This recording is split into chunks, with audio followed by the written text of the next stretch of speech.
welcome to the No Hesi podcast. It is 2022 and we're in episode 3. Jesus Christ. Yes, I know. I have been gone. I don't know what the F happened, but before we get into all the catch-up stuff, I want to introduce you guys to my girl, Vonne. She popped my podcast cherry. And so now we're here. Hold on, I got something for you. Want to introduce to you guys my friend, Vonne, who's going to be my co-host. Hey, guys. Yes. Yay. Hey. Gotta, yes. You know, I had to hit you. I had to hit you with that. Oh, I had to hit you with that. I love it. That's like all the sound effects that I got. Got something else in here for you. Anyways, Vonne, my sis, my girl, thank you so much for coming onto the pod today and being my co-host. We talked offline that we want to make this a regular thing. So aside from my own solo podcast, I think it's decided. Yes. That you and I will be doing some segments. So Vonne, how are you doing? Catch me up before we get into it. Sure. What from when? Yeah. Okay. How has 2022 been for you so far? Good question. It's been great for a while. Have been really trying to just focus on my peace and energy. So that's what I'm bringing into 2022. I mean, I've already celebrated my girlfriend's birthday. She's an Aquarius, so her birthday's already passed. So, but we're into it. Here we are. I haven't gotten COVID in 2022 yet. Hope I don't. Man. Or 2021. I didn't get in 2021 either. 2020 is a different story. I had classic COVID. I'm ready. I'm ready for this to be done. I mean, I gotta say though, you got a little more protection, right? Because you got the OG COVID. I got the OG COVID, so my immune system's ready. She's like, let's go Omicron, Bimicron, Alpha, Omega, whatever you got, I got you. Yes. Exactly. Well, I appreciate you being on the show. I can't believe I'm doing this again. So let me break it down. Last year in 2021, we were still, I don't know, I guess in lockdown a little bit. We weren't as brave and I had decided that I wanted to start a podcast and I had this momentum. And then, I don't know, I think I just hit a rough spot.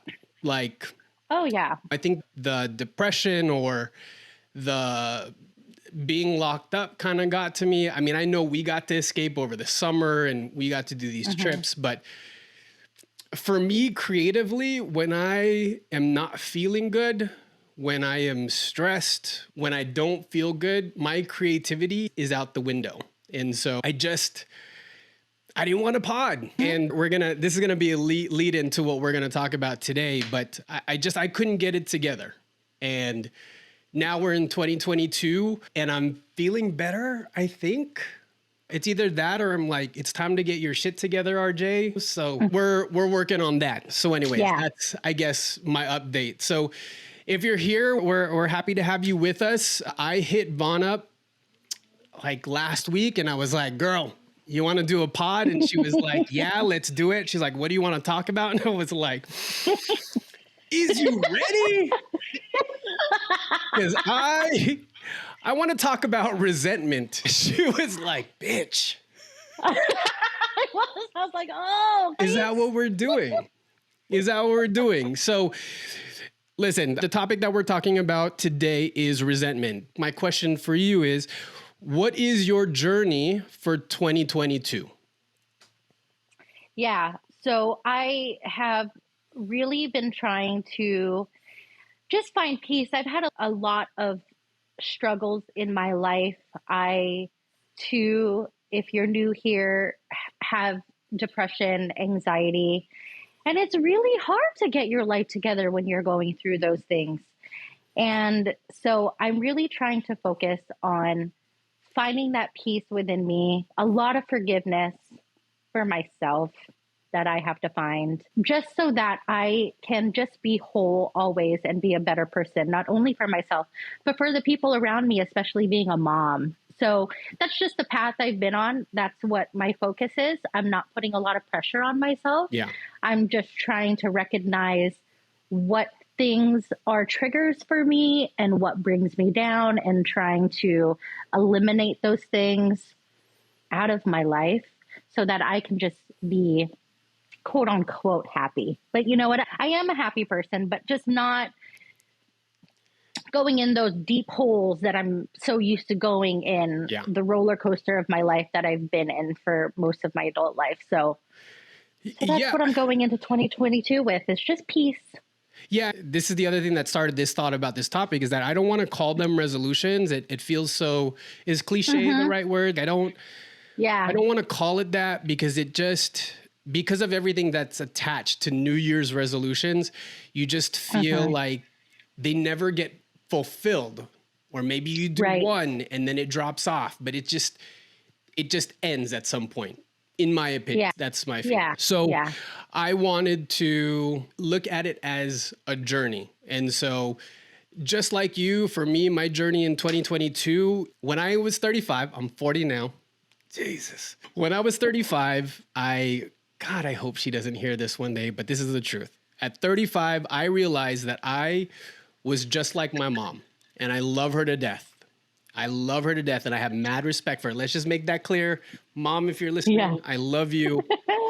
Okay? But there are parts of you, like the old school Filipina, the old school, the way that we were raised or whatever, that she had that I carried. And I didn't want that as a person. And so from 35 to 40, at least so I thought, I was working really hard at these things, not being codependent, not having expectations of people, just all kinds of emotional stuff. And I thought I was doing good. And then last year, I had the realization that I wasn't there yet. You know what I mean? And so in 2022, the journey is to work on those things again and to continue those forward. And some of that has to do with realizing my worth again, letting the right people into my space, kicking people out of my space, not worrying about what people think about me, asking for what I need, communicating my emotions, not working on pleasing people. So it's a whole host of shit. Us cancers, we're just fucked up like that. Like that is... Yeah. Right? Oh, yeah. Cancers and empaths, we're just... Okay, sorry. I'm gonna lump us two together because we might get dragged in the comments, okay? But with that in mind, with our journeys in mind, one of the things that had come up for me was this idea of resentment. And are there things that I'm still hanging on to?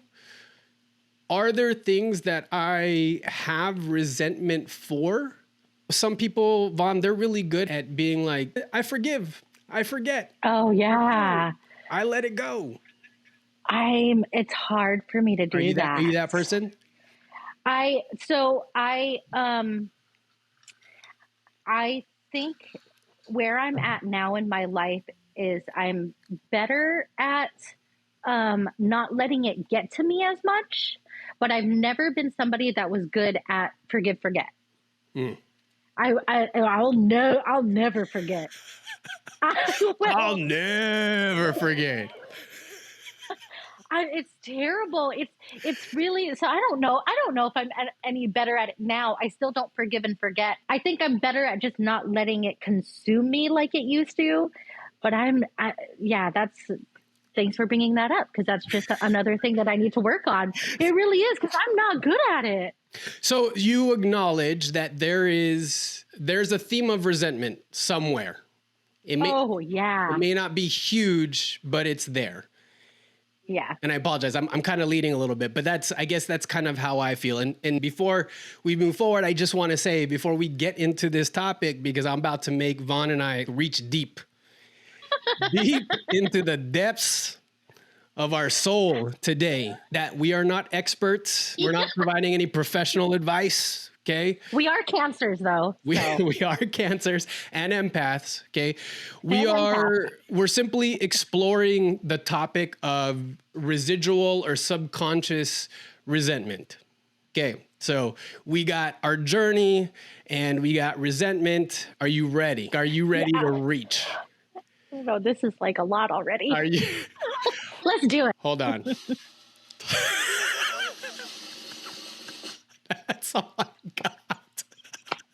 You have to add the Oh, you yeah, have to add that one I too. don't have the horn, but if we need to make something funny, I got this for you. Sorry, Oh my I'm God, having this too is much fun. perfect.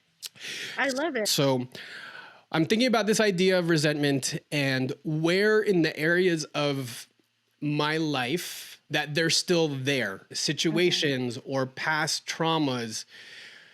This is making me really nervous to like say this, okay? But I know you said that you had 2 offline. I said I had 2. So let's just ease into it. So my first one is that I am resentful of my parents for getting divorced. Yeah. Ooh. When I think, I don't know why that is, Vonne. Oh, that's so first of all, I think that's completely, when you say the word resentment, I would say it probably is attached to a negative thing. Yeah. But for you to feel that, I feel like that's so normal. There's probably so many people that feel that way. It's just a matter of where you are at in that journey. As an outsider, just hearing that statement, hearing me, your friend, tell you, I'm resentful of my parents getting a divorce. What are the first couple of things that you think of as observations? The first thing, and this could just be me, is I want to hug your inner child. Mm-hmm. I don't know where that bitch is gone. I don't know. But you know what I mean? That's like the first thing is like, and I'll share this for the podcast. I am a divorced parent. Mm-hmm. So I am someone that has kids that will have divorced parents. So my first instinct is to just like hug your inner child, and then just to tell you that it's not your fault. Yeah. And really, I think I was resistant to kind of digging in because I was trying to wait for the podcast so that we could talk about it. But this first scenario is that I think the reason why I am resentful that my parents got a divorce is I feel like it really set the stage for how I viewed love and how I viewed relationships. Yeah. And how, I don't know, I think one of the thoughts that I have is that I didn't have a good construct of relationships. I don't have a good construct of what happy marriages and what happy relationships are because my parents got a divorce. Yeah. I was really young. My biological parents were together until I was about 11. They got a divorce. It was a tumultuous one, and they didn't really like each other, and the divorce was bad. And so it's very, I don't know how to explain it, but it feels very whack. That's, Yeah. And later we'll talk about how that's kind of affected us in the future. But what about you? What is your first situation? Yeah. Mine was, so my dad was in the U.S. Navy. He served for 22 years. So he didn't retire until I want to say 17 years old. Now, as a child growing up with a dad in the Navy, he was deployed a lot. So he wasn't around a lot. What I recall, because really, if I look back, he was. But as a child, Yeah. he missed my birthdays a lot because he was just gone on deployment. I think he missed 2. But as a child, I'm thinking he missed all of them. He was just gone for these events that were important to me. So my birthday, I was in choir. He couldn't make it to any of my concerts. So I never really felt like my dad was around. And I had a really terrible relationship with my dad because of that. And I resented him for it. It made me feel like I didn't matter. And I carried that into my adult life. Even after I have forgiven him and I found peace in that, I still find that residual resentment where I don't feel like anybody cares. Like sometimes it's hard for me to share something that I'm proud of myself because my dad wasn't there to see it. So as an adult, I'm like, well, nobody really is going to care. Like who cares about that? Is that like an automatic thought? Automatic. Right. Yeah. Yeah. And I think that's where it stems from, is from my dad not being there as a child when I really wanted the person that I wanted to be so proud of me there. And my mom wasn't there. And the reason why she wasn't was because I have a lot of siblings. She's at home taking care of the kids. So if I'm doing something, it was go with your friend. So I didn't really blame my mom for that. It was more my dad. Like it was his fault that he couldn't be there. My mom couldn't be there. And so nobody really cared about me. Nobody wanted to celebrate my good fortunes. I can't find the right word, but nobody really wanted to celebrate me. So I'm very reserved because of that. People would probably say I'm not reserved, but I feel like I don't overly share things because I'm like, nobody really cares. Nobody was really there for me. So I find it interesting that, well, at least what I'm hearing, right, is do you feel like you gave your mom a pass because you were more resentful towards your dad in that situation? yeah. Oh, yeah. I think I make up excuses for my mom. Like like I just said, my mom couldn't because she had to take care of the kids, or she was probably too shy because she was very dependent on my dad. So it was hard for her to do things on her own instead of thinking of it in a way of, well, my mom should have just made it work because I'm her daughter. I won't think of it that way. I'm thinking, oh, no, it's okay, mom. Oh, yeah. I think I give her more of a pass than I do with my dad. For sure. So now what you're saying is that even to this day, you're pretty quiet about your wins. Yeah. I feel like I still have resistance in sharing things about me because like things that are important because I feel like nobody cares. That's kind of the residual feeling I've had from that resentment is like, well, nobody showed up for those things. Why, who cares? Nobody cares about me. But my inner voice says that a lot. Nobody cares.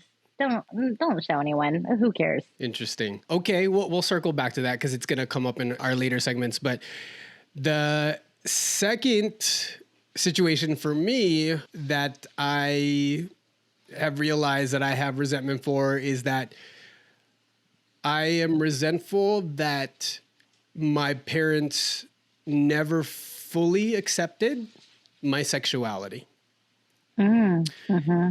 And well, if you go to Vonne's podcast, Girls Need Love, there's an episode where they interview me, and I'll put our socials up later, but you can go to their podcast and you can hear my story. But I came out when I was 17, but my dad and our relationship just fell apart. And after I came out, he didn't really try, and we haven't talked. And I think I've mostly made peace with it. You know what gets me a lot is when I see like P-flag parents or when I see coming out stories where there's all this love and acceptance, like that will get me. Yeah. I cry every time. I cry every time because I didn't get that in my life. With my dad, he just disappeared. And then with my mom and my stepdad, they accepted it, but it wasn't in the way that I would have hoped.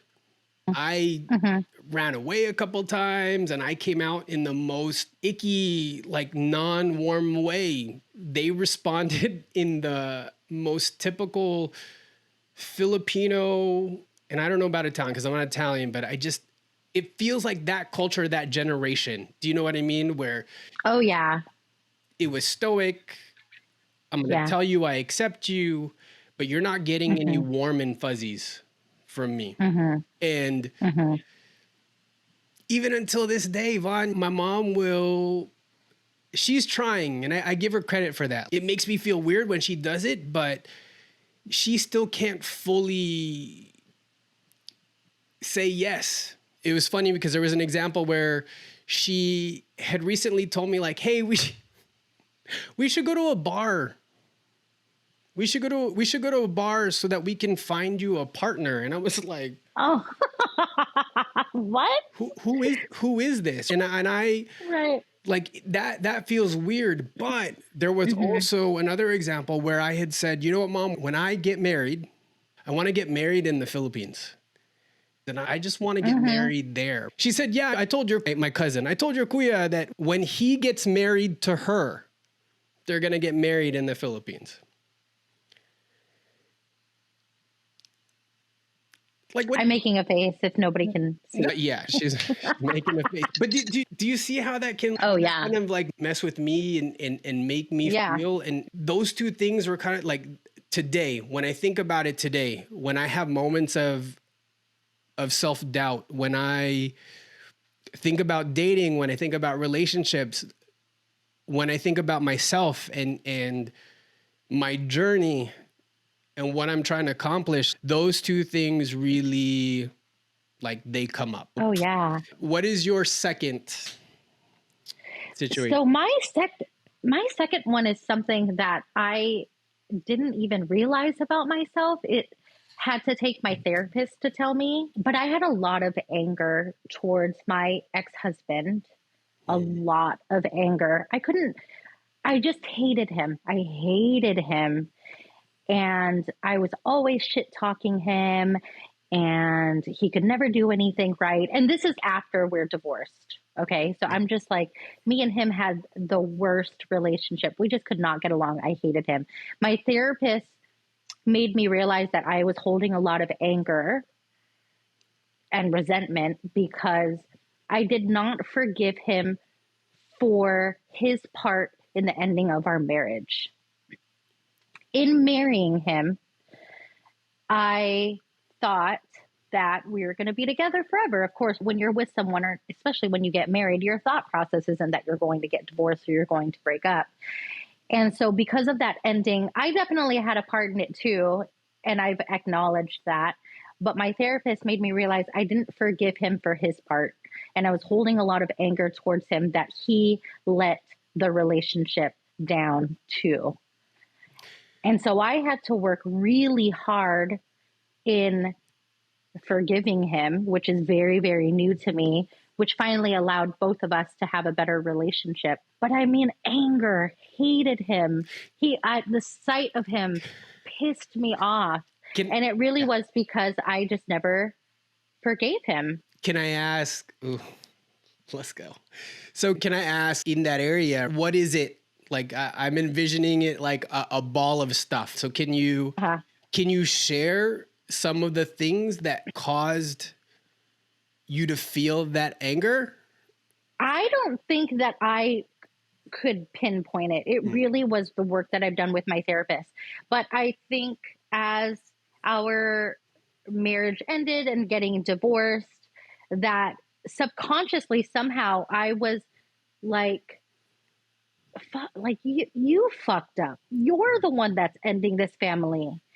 It's your fault that Sienna or our kids have to grow up with divorced parents. I blamed him for everything internally, which I didn't, because I knew I had a huge part in us divorcing, but I think I was just thinking it was my fault. But that anger really was me also. Okay, yeah, I did something wrong, and it does not forgive what I did, but it's like, you probably wouldn't have done that if the relationship was good. If we both didn't let go of that relationship, we wouldn't have ended up where we were.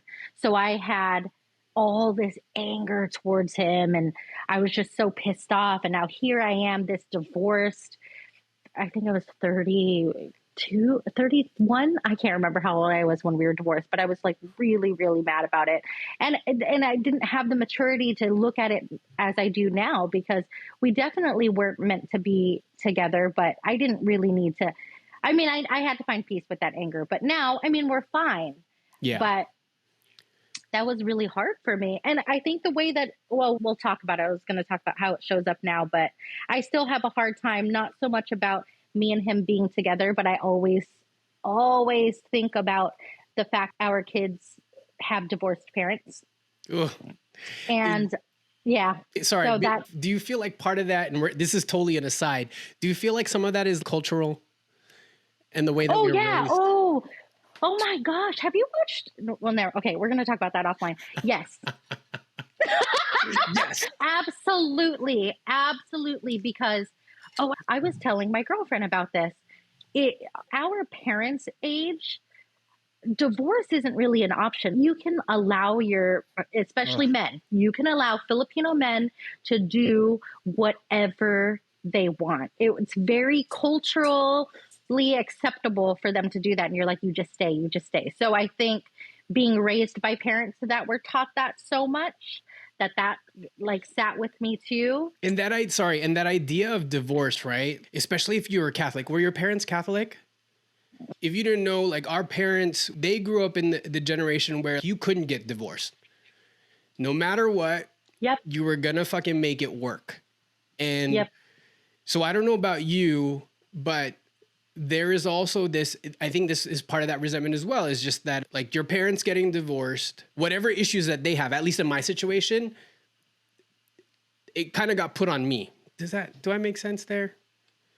And so I'm having to live with maybe my mom's guilt of getting divorced. Not to say that you are, but anyways, sorry, tangent, but I'm just saying. Yeah.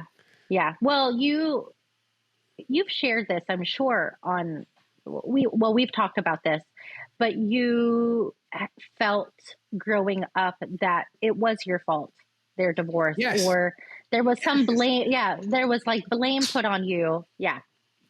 So I just have to ask, because this is part of me, and I'll explain. But did you guys, when you and your ex-husband were getting a divorce, did you ever, in the heat of the moment, kind of pit the kids against like mom and dad? No. That's one thing that I'm really proud of, is that, and that's probably because I feel so guilty, and I felt so guilty at that time that we were divorcing, that I didn't want them to feel that. Like my concern more so was like, how do we make this work? Because we both love our kids very, very much. And I'm glad that I was never, anyway, I'm going to cut that out. So the reason why I asked is because my parents, my mom and dad used to do that to me all the time. And that's part of the resentment as well. There would be times where they would be like, "Oh, are you gonna go with your mom, or are you gonna go with me?" My mom would be like, "Are you gonna stay with me, or are you gonna stay with your dad? Because if you don't stay with me, you don't love me." My dad would be like, "Oh, if you want to go with her, that's fine. You don't love me." Like, can you imagine how much that could fuck a kid up? Oh, absolutely. Absolutely. Yeah. That's hard. I try really hard to not do that. And I think part of that maybe is like, I think I've always kind of done that, but even more so just having you in my life now and learning your story, it's that much more important for me to make sure my kids know that me and daddy are friends. You know what I mean? That I don't, trust me. I'm like, do you want to go to your dad's house? Do you want to just live with me? But I do it. In a little bit. It's natural. I try to do it in a jokingly way. Yeah. But we try our very best to make sure that our kids feel very, very loved by us, because the fact that they already have to go back and forth and they don't have mommy and daddy together is hard. And I would say they're doing really, really well with it. And we try to have each other's back. So if one of my kids will cry and say, I want to come home, it's because daddy got mad at her. So we try to have each other's back, because I don't know what it's going to be like for them as an adult to have lived this life of going back and forth and not having mommy and daddy together. I don't know. And that's I still live with a lot of that guilt. So all I know that I can do now as a parent is to just make sure those girls are loved. They have my girlfriend, they have his girlfriend that absolutely love them too, and they love the back. So I just have to try to surround them with that.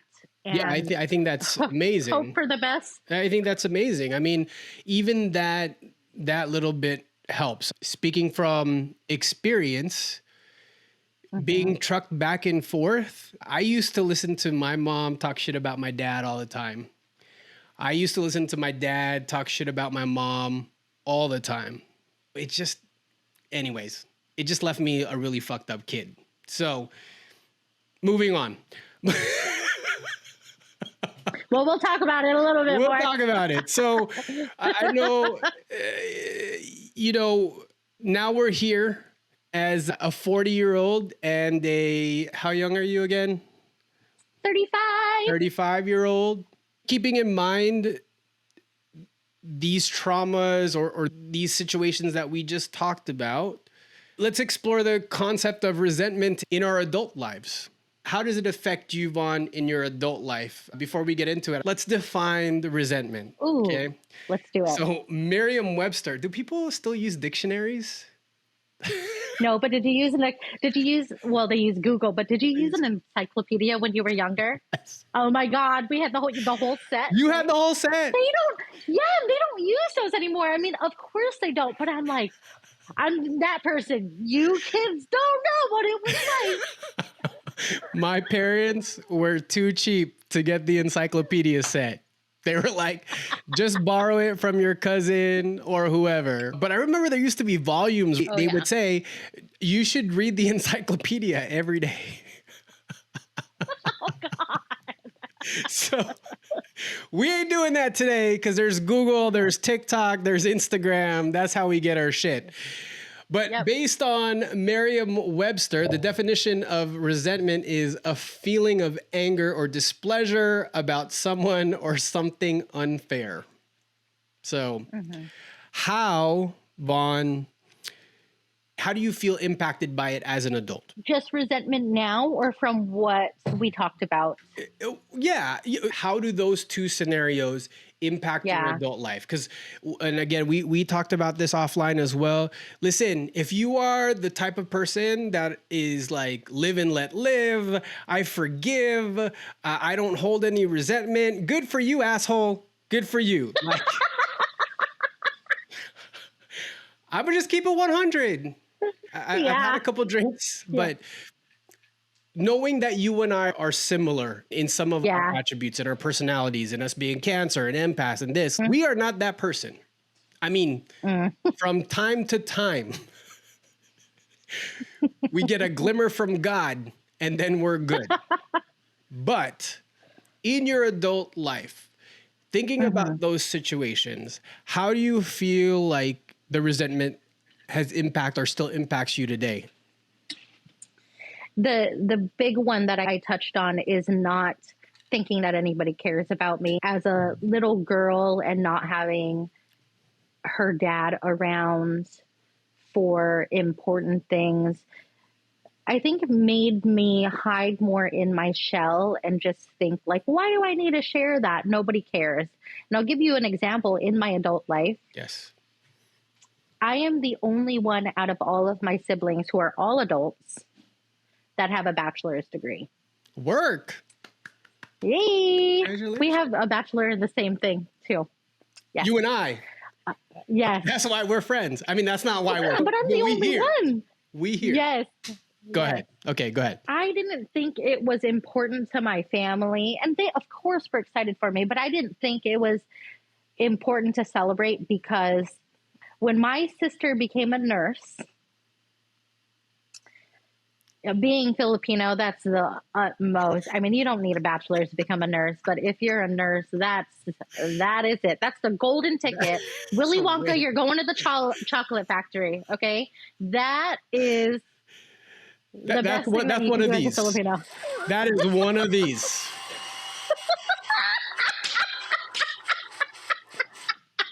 Just saying. Go ahead, continue. Yes. So yeah, I got a bachelor's degree, and yes, my parents were excited for me, but I think because I have had this inner dialogue with myself all my life of nobody cares, is I didn't even want to celebrate it. And nobody even suggested to either, which was odd. You're like, okay. I got a motherfucking degree, y'all. I know. So what that it wasn't in nursing? I know, and I think I downplayed it so much because my younger self was so used to not being celebrated. Yeah. Because even though my dad was gone and my mom was there for my birthday, we're not doing anything because my mom depends on my dad for everything. So we're not having a party. So it's just like, happy birthday. There was a cake, but that was it. So, I mean, I even downplayed it. I'm like, oh, it's just a bachelor's degree. Oh, it's just business management. Look how general it is. But no, that's a motherfucking bachelor's degree. Exactly. And also, Filipino parents, like old school Filipino parents, they're just notorious for downplaying everything because they were taught that way where, you know what, don't celebrate your kids' wins or their successes because that will force them to strive for more. Okay. Bitch, you got a gay son that didn't fucking like school. You wasn't getting shit. Just saying. Yeah. So Yeah. So, and and that still lives with me. It's like, I never really feel like really sharing a lot about the things that, I don't know. do you That's share with things. your partner?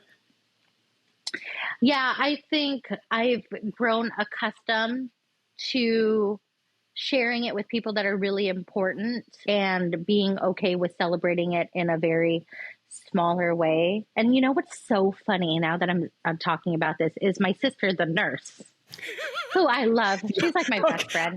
I love my sister. Is there, I think, do I smell a little bit of resentment? Maybe? Do I smell that? Oh my God, that's so funny. I love my sister. She did my lips. You guys should go see her. She loves to celebrate everything. Yeah. She loves to have big parties and do this and that. I'm like, we're so opposite. But I think I was not a bad student by any means. I was a 4.0 student until I learned about drugs. But she was always a 4.0 student because she didn't even drink alcohol until she was 18, which I was 14. But she got a lot of the glory. So I think it's not, and it could just be Marley, don't. It could be a personality thing where she just likes to be more recognized about stuff. But yeah, she's been more celebrated in my eyes. So I think how I deal with that now is like I have to tell myself it's okay.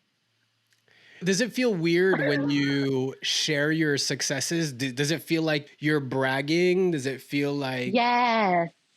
It feels very braggy. My girlfriend T, she's the same way. She also is like, I don't really like to show off things because I feel like it's too... Yeah. But then I'll see other people doing it and I'm like, that's so cool. But I won't do it. I'm the same way. I mean, I will like lightly slide it in there, but I'll also downplay it. But that's part of like how, I don't know, that's part of how I grew up. So I feel you on that one. For me, I think it's impacted the way that I relate to people. I think it's impacted the way that I trust people. It takes me extra effort not to judge people, oddly, which is weird because I feel like when I'm thinking about the scenario about my parents judging me for being gay, somehow that's trickled down. And sometimes, or when I'm dealing with situations and people, like it's immediate, like there's a judgment there. It may be subconscious, it may just, but it's something that I've had to really work on. Yeah, you would think that you wouldn't, but I think because you were judged, that makes sense to me that you would be quick to judge others because it's like, okay, well, if I was, then you're going to be too. I think that just naturally happens. Yeah. And I think the resentment about my parents getting divorced has really made me think about marriage. And if when I was younger, somehow, some way, you guys, I had figured out a way to make marriage the dream. Like I want to get married. Yeah. And I think it's really weird, Vonne, because I think maybe that was just a way for me to be like, I want to be able to repair that in my life. Do I make sense there? Like, I'm going to get married so I can do it the way that my parents didn't. Yeah. Yep. But now that I'm 40, I actually don't know if I want to get married. And I think you don't have has to do with the resentment. Yeah, that makes sense. When did you realize that maybe you don't want to get married? And do you think that you're changing your mindset on that because do you think that resentment is just evolving? So, like evolving in a bad way or Or a good, It's just changing oh, like where. changing like the viewpoint. Yeah, because, and let me be clear, you guys, I don't walk around fucking angry every day. Yeah, right. When I make reference to this resentment, I'm just talking about like when you have backsteps in your journey, when you have bad days in your journey and you're looking at these things, that's where I feel like resentment comes into play. But to answer your question is, yeah, maybe it does. And the first example that I can give is that all my friends, most of them, are divorced. And I'm not Yeah. even just looking at you. I mean, Yeah. Oh, yeah. I've had friends in high school that had a timeline like I'm getting married by 30 and I'm getting married by 25 and we're doing this wedding and it's going to be like legit, it's going to be my high school sweetheart, or we're dating after 2 years, we're getting married, and then I've seen it fall apart. Oh, yeah. Oh, yeah. So that coupled with what I've experienced in my own life, it really is scary. Like, as much as we've been taught this idea of marriage and how beautiful it can be, as a 40-year-old, I'm like, it's really scary. And I don't, Oh, yeah. like, I never thought that I was going to get a prenup. If I ever get married, I could not get married without a prenup. Period. And it's not because I'm, I don't know, I don't feel like it's greedy, but like, and I've told this to you before, right? If a relationship to that magnitude does not work out, I need to fucking walk away. Yeah. With me intact. Yeah. Yes. Yeah. I think that's okay. And I think a lot of people need to let go of the idea that getting married is a be all end all. Me being somebody that is married, me being in a relationship with someone that I absolutely would love to marry, but it just because you are in a relationship does not mean that you have to get married. First of all, I think it's a decision that both people need to make. It shouldn't be, I've always wanted to get married, so I'm going to get married type of mindset, right? Because it matters very much about, like, RJ, what if you meet somebody in the future and you had that mindset that you wanted to get married and they didn't, but you loved this person and you would absolutely want to spend the rest of your life with that person. Both of you guys are going to have to find some compromise if it matters enough on, okay, do we want to get married together, or are we happy just being in this relationship for the rest of our lives? So I think marriage, I was the same way as you, RJ. Growing up, I wanted to get married and I did. I was 24. Check the box. I'm going to get married because that's what I want. The first nice guy that I ever met. And it didn't work out. And I was very turned off by marriage a lot because of that, because of my own experience. But now I just think it has to be a decision between two people. It can't be, because I'm saying this because I still see like, oh, I've been in this relationship for 2 years. He better propose. And it's like, but why? Why are we doing this on your timeline? It's like, I think two people need to decide that that's what's important. And there's no, because being married doesn't, like, it's not like, oh, you achieved it. You're in a relationship and you got the best of what you're supposed to get. And we're not going to look down on you anymore because you're not, you know what I mean? Because you did it. Anyway, that's my take on that. Yeah. So a little side, this is so interesting to me, but do you know that to this day, there is still a stigma about in the Philippines? So I watch a lot of Filipino TV. I fucking love it. Okay. I love it. Yeah, it's the best. Anyways, there's a stigma in the Philippines still about having babies before marriage. Getting pregnant before you're married, living together before you're married. Anyways, it's still in the Philippines now. What was that? It's still like that there now. Yeah, and there's still no divorce. They're just working on it now. They're just working on a bill for divorce. I know this has nothing to do with resentment, but we might need to talk about this on our next podcast. Yeah. Yeah, we should. Yeah, there's a bill in the Philippines that they're trying to pass. Anyways, my point is, I'm just highlighting what Vonne and I have had to grow up with. I don't know about you, Vaughn, but I feel like it takes us extra effort to fight that idea. I mean, for me Mm-hmm. now, I'm just like, I got to protect myself. I got to do me, Yeah. yada, Yeah. yada. So Yeah. my question for Yeah. you is, how does the past resentment or the residual resentment carry into your relationship with your girlfriend today? And before you answer, you can think about that. Okay. If you guys, whoever's listening or watching, you can go back to my very first podcast. I had Vaughn and our other girl May on, where they talked about their relationships. They were both married, got divorced, and now they're both with females. It's an interesting podcast that you have to watch because it'll give you some context to what we're talking about today. So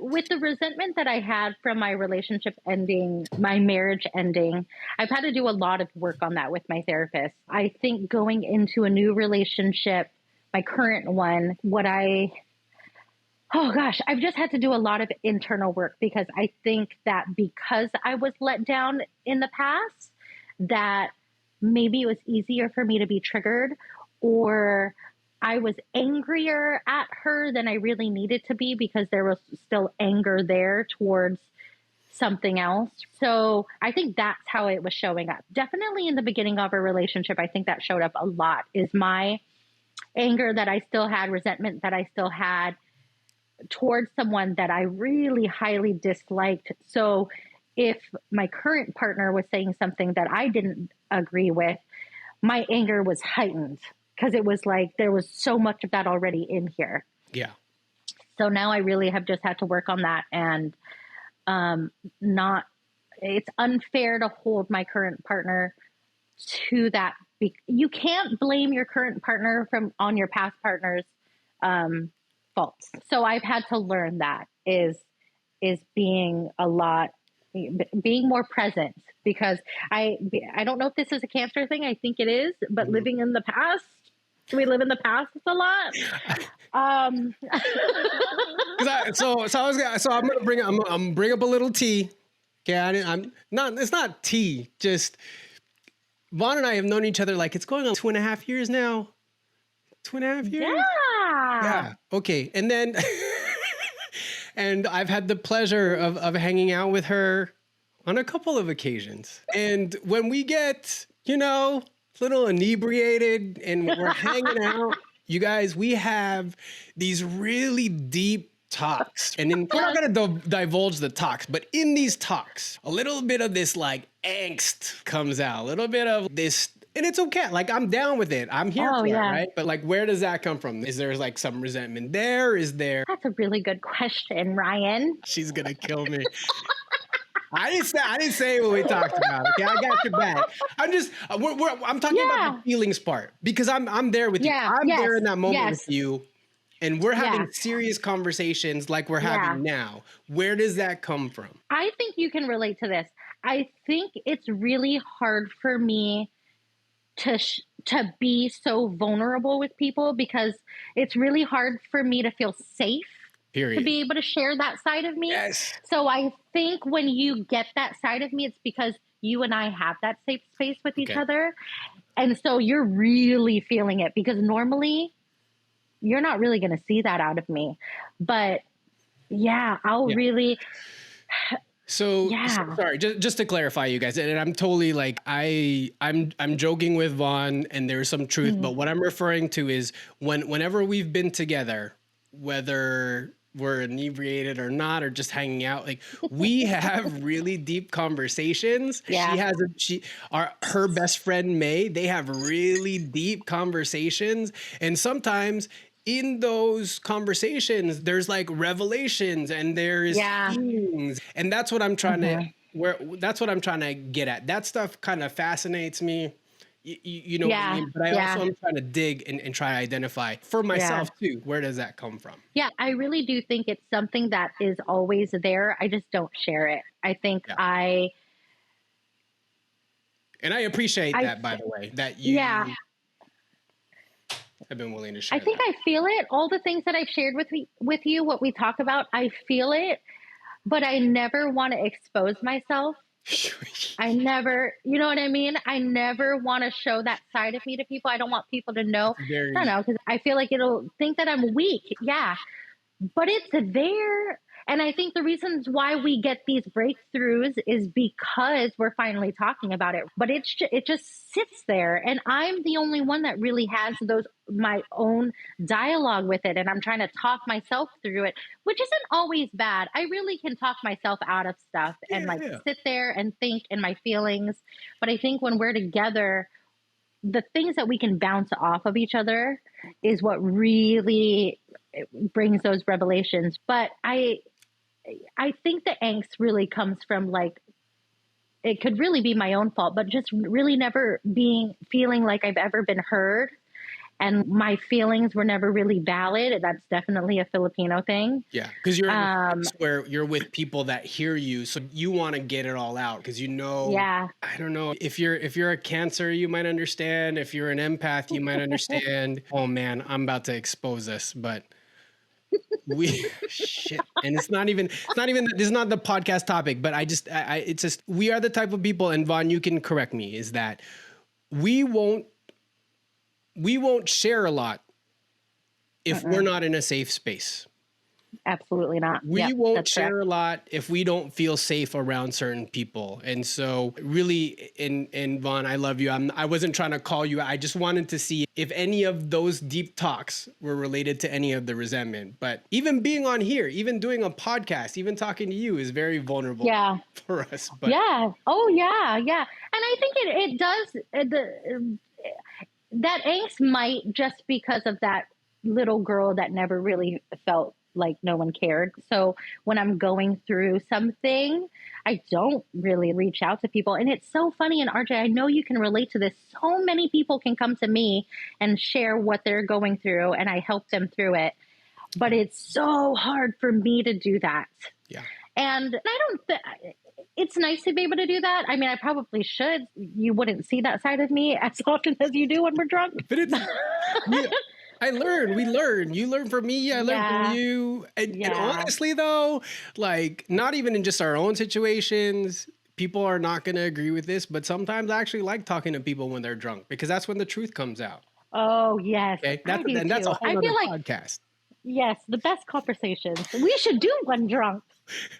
Oh, you're not drunk now? Oh, wait, I am. That's right. It was like, I've been sipping on this thing. Sorry. Okay. We totally got off track. Thank you for letting me call that out and explaining that. I think it was important because I guess what I'm trying to get at with that is that's part of our healing. And that's that's the last topic that we're going to talk about because we could talk forever. But one of the big things that I had read online when we're talking about getting over resentment and working on our journey, one of the big themes that has come up in every article is this idea of letting go. I mean, let's just take a moment of silence for that because Seriously. can we have a moment of silence for that? Because that needs pour out a shot for letting some go. prayer. It's just, it's tough. Oh, it's really tough. It's really tough. You have to unlearn something that is so deep rooted inside of you. And it's hard to do that. It's really hard to do that because how do you, when you're so used to one thing, even though you know that you shouldn't feel that way, it's like, but I don't know how else to feel. I have not been taught anything else. Mm-hmm.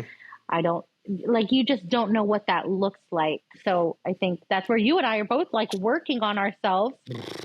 And that's a question. Here are 4 things that we'll touch on. There are 4 steps to letting go of resentment, right? Mm-hmm. Well, the first one is consider why letting go is difficult. Oh, My question for you, taking into consideration our past traumas, why is it so difficult to let go of resentment? Gosh, I hope I can articulate this the best way that it's happening in my head. But I think sometimes it's hard. It could be hard to let go and forgive because doing that makes the experience okay and forgivable. And it's like, again, that's the whole letting go, but it's like, but you experienced it. And here you are now today with that feeling and letting that go. I feel like it gives them a pass. I think that for me, that's the way that I can best articulate that, is like, it's admitting that it was okay for that to happen. By letting go. I think sometimes when you still have that anger, it's like, but it wasn't okay, so I'm not going to. I think for me, I had to find peace, but you know what I mean? Yeah. It's like, I know I have to forgive you, or I know that I have to let this go. I know I can't let this run my life. Not that you and I are just always thinking about this every day in and out, but it gives them a pass. But it's like, God, that molded me kind of into who I am. And so letting that go is like, go ahead. I was just going to say, do you look at it like that for a lot of the situations or for most of the situations? I think it's very interesting. Go ahead. Yeah. I think I've found enough peace with both situations now. I think I still deal with the residual that we've talked about, because I have a great relationship with my dad, and me and my kid's father, we are fine now. But I think when it comes up, I think it's just when memories come up and it just hits me all over again. I forgot what your question was also. I was asking you, so whenever you have a scenario that comes up like that, do you always feel like if you let it go, you feel like you're giving that situation a pass? Is part of that pride? Yes, absolutely. It's pride and ego. It's pride and ego, which I think many people, it's hard for us to let go of our pride, or some people are better at it. I'm learning that. I've learned that in this relationship, that I have a lot of it. Yeah, thank you for saying that. It is pride. Yeah, another thing I need to work on. Yeah, for me, it's difficult to let go of stuff because I'm very cerebral. I'm very mental. I have always been over analytical. I'm an overthinker. Oh, and yeah. So when I'm dealing with resentment, or if someone's hurt me, or if someone was dishonest with me, it's difficult for me to let certain things go, especially if I've been hurt. Oh, yeah. If they're small things, okay. But if you've hurt me, if I have opened myself up to you, if I've decided to be vulnerable with you and you hurt me, even if it's better that I let the situation go, my mind has trouble because I'm thinking about the scenarios. And so when we're talking about these 4 steps and considering why letting go is difficult, it's something that I still have to work on because I'm very mental. I have to go through all the scenarios through my head, and sometimes with my pride and my ego, figure out if I was wrong or not. And a lot of times, for the first couple of times, you're like, no, bitch, I'm right, but right. Anyways, I have to, part of that is my brain. So next step, I guess, of letting go is self-compassion. How good are you about having self-compassion? I'm a lot better at it now. And the way that I'm doing it is just saying those things that I need to say to myself. So I'm trying to get that imprinted in my mind. Do I believe it all the time? No, but I'm trying to say those things out loud and be more forgiving to myself, so that somehow it clicks in my brain and I do start just naturally thinking that. Because no, I think I'm so hard on myself. And I would say such negative things to myself all the time. But it's a practice. I don't know how to give myself self-compassion. You're really hard on yourself. It is one of the toughest things that I am still working on. And part of that stems from my mom. My mom was very hard on me. Yeah. It was not good enough. If any of you out there that are listening to this podcast are an only child, then maybe you could understand, but try being an only child and growing up in a Filipino household, you're just fucked. You're just fucked. Yeah. Especially if your parents are old school Filipino. Like nothing was ever Hmm. good enough. If you Yeah. couldn't get it right the first time, it wasn't right. If it Yeah. wasn't perfect, you suck. And so even now, even at 40, like when I feel like I know myself better, Vaughn. I love Hmm. myself more. Hmm. I've worked really hard and I know what I'm worth. I still Hmm. have a hard time with giving myself self compassion. Yeah. Yes, you do. You're hard on yourself. I know Yes. that. So I don't know. I don't know how that's gonna help my resentment. I mean, eventually, I don't know. I think it just takes for me. It's going to take time. It takes me a long time though. And it's okay, but that's okay though. So that's the mindset, right? That's part of being hard on yourself. It takes time. It's going to take a long time though, but that's okay that Yeah. it's going to take a long time. So I think for me, gosh, I used to be so hard on myself, so negative about myself, and I still am. That part of me is still there. Anytime I am hard on myself or I think something negative and my head starts like overthinking, is I really have to make a conscious effort of Vonne, stop. It's okay.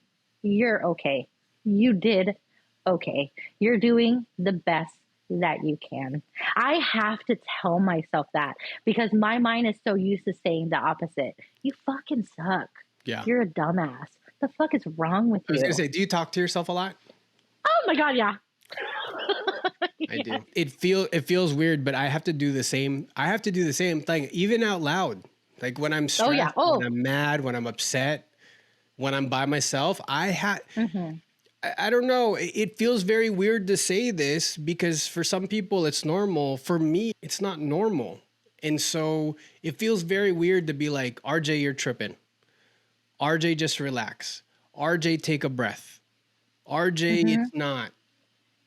Because we weren't wired that way, Right. Right. I think. Yeah. What about empathy? Step 3 is having empathy for yourself when it comes to resentment. How do you feel about that? Um, I think that kind of goes hand in hand with the self Self compassion. compassion. Well, maybe not. That's so interesting. That's interesting. That's one of the steps. Because us being empaths, I think it's so easy for us to relate to people, or not so much relate, but to really understand, even if we haven't walked the same shoes as somebody else. We really are good about We are doing that. good. But We are good at being empathetic towards other others. So people. that's why I think that's so interesting, is because you say that, and I'm like, am I empathetic towards myself? I don't know the answer to that. Do you think that you are? No, Yeah, no. I don't know if I am either. Oh my God. I think that's cultural. We were just Yeah. taught to, well, I don't know about you, but I was just taught to be so hard and not even in a sexual way, just hard. You know, we Yeah. just, Yeah.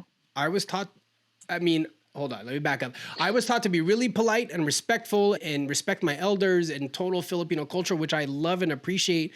But Yeah. emotionally, I was taught to be hard. Suck it up, Yeah. get your shit together, don't tell anyone, you're not upset, keep that shit to yourself, don't fucking tell anybody, you're not gonna Ah, cry. yeah. But that's all us stuff. So I can understand why it's very difficult to be empathetic towards yourself. But Hmm. that, I guess that can be, that's one of the blocks, I guess, that I think we need to work on. Doesn't it feel weird Yeah. though when I say, hey, Vaughn, tell yourself that you need to be more empathetic to yourself? Does that feel comfortable to you? I feel No. really like, what? No. Like, Yeah. Yeah. No, that does not feel comfortable at all. I was kind of like, what is empathy towards myself? What is that? What do you mean? yeah. So yeah, I mean, I'm glad we're going through these steps, because that's something that we need to introduce to the long list of things we're already working on ourselves on. Oh, So we gonna get real woo woo in a second. Oh God. Okay. So we got, I don't know, of this 4-step process, Oh God. Oh God. I think we only got 1 or 2. Yeah. Okay, last one, which I feel like is the easiest of the 4, is gratitude. Do you give yourself gratitude? Do you genuinely feel gratitude on a daily basis? No. No. Naturally, no. If I remember to feel that, I will try, and I think I still have a hard time with it. I think that part of me that is still really hard on myself, like I want to be like, I'm so grateful for this. I have gratitude for this. I think it's still hard for me to say those things because I'm like, but it's not enough. Or yeah. So no. We need to just do a podcast about our culture. I mean, we're gonna Oh have to my God. research some of that shit, but I think Yeah, we should let's do it. do it. Offline, I was telling you, Vonne, that I didn't know how to round this out. I didn't know how to finish this off. But I guess part of this process for this podcast is just being able to further acknowledge that resentment and talk about it. I'm going to let you finish with your process of healing because you've done a better job than me. I am still working on these things. I have these quick pangs of resentment when I'm not feeling good. And I immediately think back to, I feel like this because my parents got a divorced. I feel like I'm single because my parents got a divorce. I feel like this because they didn't accept me for being gay, but I want to finish it off on a positive. And I want to get people to, if you've blocked it away in your mind, if you put it in the back, but you're in a space where you feel like you're not moving forward, or if you said, just like Vonne and I have said, that our journey for 2022 is to be better, that maybe part of the block is that you're not acknowledging the resentment for past trauma or things that have happened in your life. So I guess that's the point of why I wanted to do this podcast. Yeah. Yeah. So for you, because you did mention offline that you've done a lot of work, right? What has that process been for healing some of this resentment? One of the biggest things is what you touched on, is becoming more self-aware and recognizing that it's there and understanding kind of why you are the way that you are, right? There's something that happened that causes you to react a certain way or be a certain way. For me, I think, like with my dad, for example, that resentment, I really had to, it really was just learning about him more as an adult and recognizing that he was the only person working between him and my mom.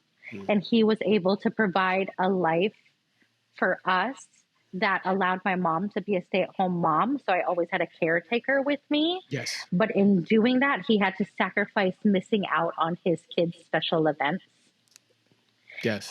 And that's something that he's actually shared with me that he's working on, not so much working on himself, but that he goes to yes. Yeah. Yes. And so I think it took me, as a kid, I'm not going to recognize that. As an adult, I'm going to recognize it more. And me and him have a great relationship now. But as a young adult, I really hated him for all of that.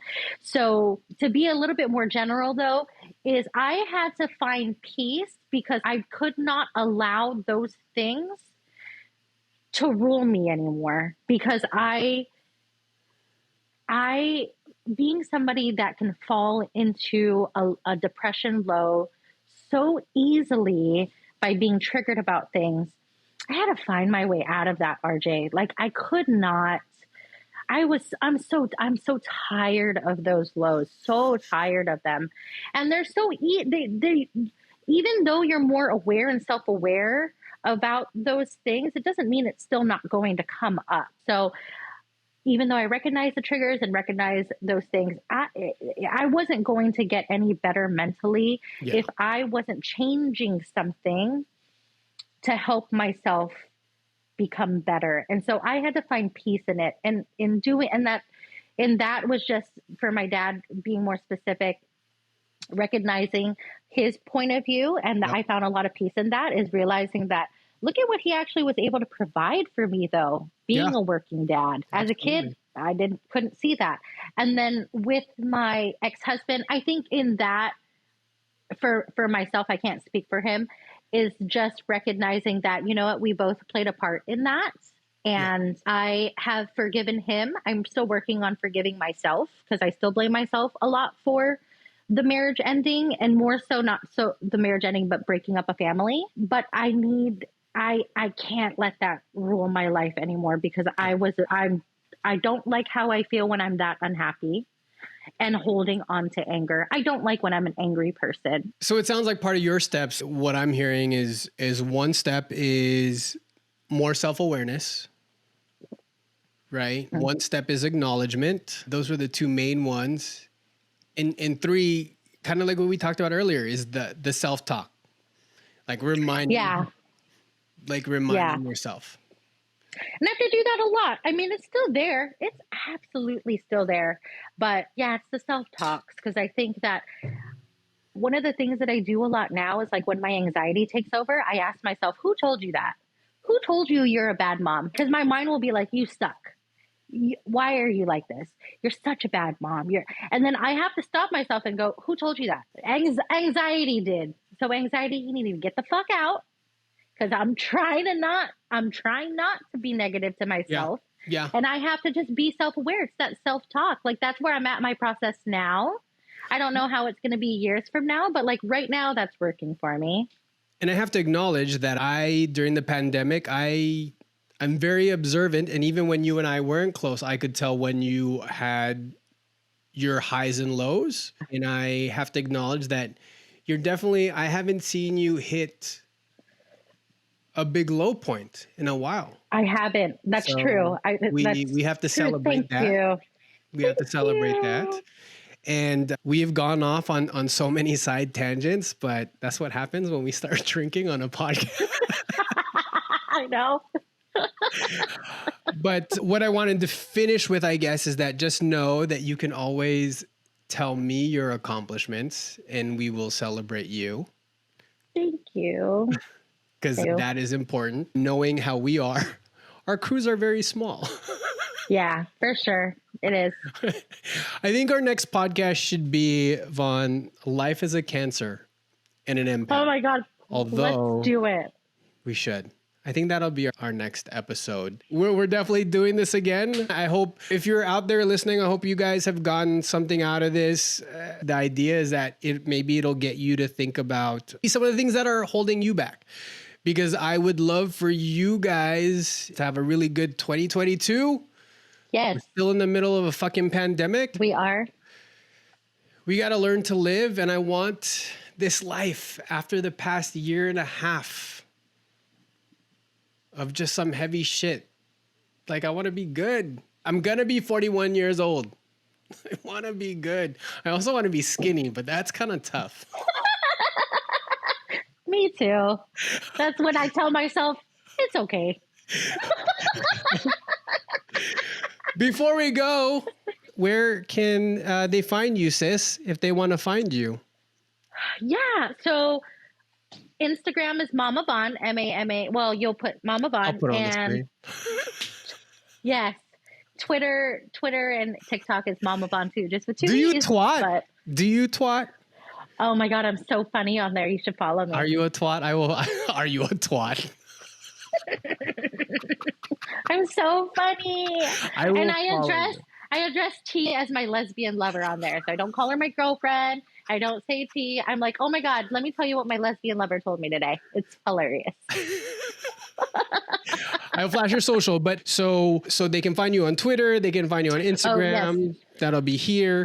They also, her and her cousin, they do have a podcast with some episodes that you should listen to because it's fucking hilarious. Yes. Lots of dating stuff. It's girls.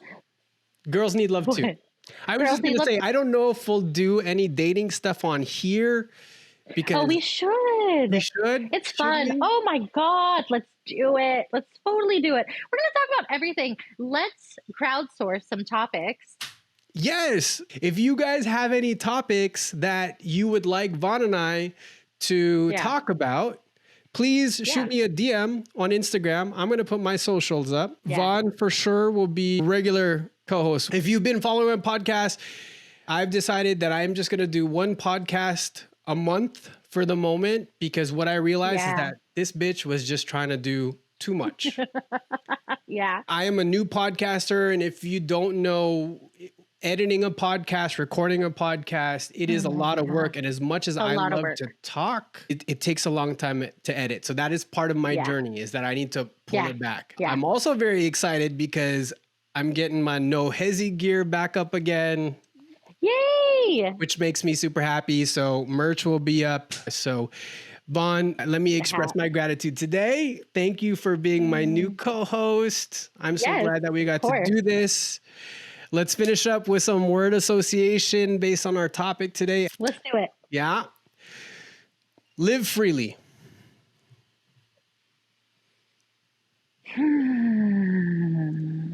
What did I say last time?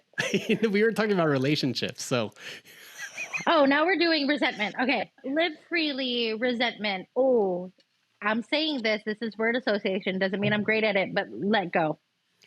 let go. Live freely for me. Be you. Love freely. Compassion. Self-compassion. Forgive. Ooh, yeah. Yes. Experience freely. Experience freely with resentment. Oh, I don't know. You go first. Me? Mm-hmm. Oh, experience freely. Experience Be open freely. to This letting is a- go.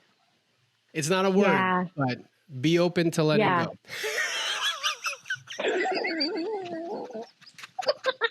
Move on. I want to say move Move on. But it's the same thing as like, oh, but well, maybe it's not. Yes. I want to say move on. Move on. Yes. Yes. Perfect. No judgment here. Anyways, that's it for today. Hope you guys enjoyed the podcast today, and we'll catch you in the next one.